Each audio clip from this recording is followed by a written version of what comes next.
প্রকৃতির অমূল্য রত্ন Saint Martin দেশের একমাত্র প্রবাল দ্বীপ আগামী 1 ফেব্রুয়ারি থেকে 9 মাসের জন্য পর্যটকদের জন্য বন্ধ হয়ে যাচ্ছে। সেন্ট মার্টিনের বাসিন্দাদের এবং পর্যটন ব্যবসায়ীদের জীবনে এই সিদ্ধান্ত একটি বড় আঘাত হয়ে দাঁড়িয়েছে। যেখানে পর্যটনই তাদের আয়ের প্রধান উৎস, সেখানে এমন নিষেধাজ্ঞা তাদের জন্য দুর্ভোগ বয়ে এনেছে। সেন্ট মার্টিনের পর্যটন ব্যবসা দীর্ঘদিন ধরে পুরো দ্বীপবাসীর জীবিকা ও কক্সবাজারের অর্থনীতির গুরুত্বপূর্ণ অংশ হয়ে দাঁড়িয়েছে। গত 1 ডিসেম্বর থেকে জানুয়ারি পর্যন্ত পর্যটকদের জন্য দ্বীপে ভ্রমণের অনুমতি ছিল, তবে এ সময় ছিল কড়াকড়ি। প্রতিদিন মাত্র 2000 পর্যটক যেতে পারতেন, যা পর্যটন শিল্পের জন্য পর্যাপ্ত ছিল না।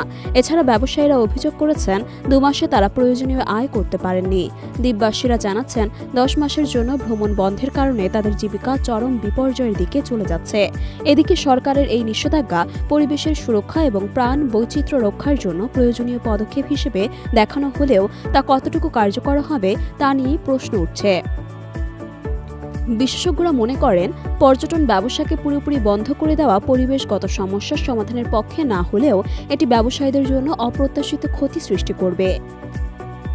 অবশ্যই সেন্ট মার্টিনের প্রাকৃতিক পরিবেশ রক্ষায় সরকারকে পদক্ষেপ নিতে হবে, তবে ব্যবসায়ীদের ও দ্বীপবাসীদের জন্য একটি উপযুক্ত সমাধান খুঁজে বের করার প্রয়োজনীয়তা রয়েছে।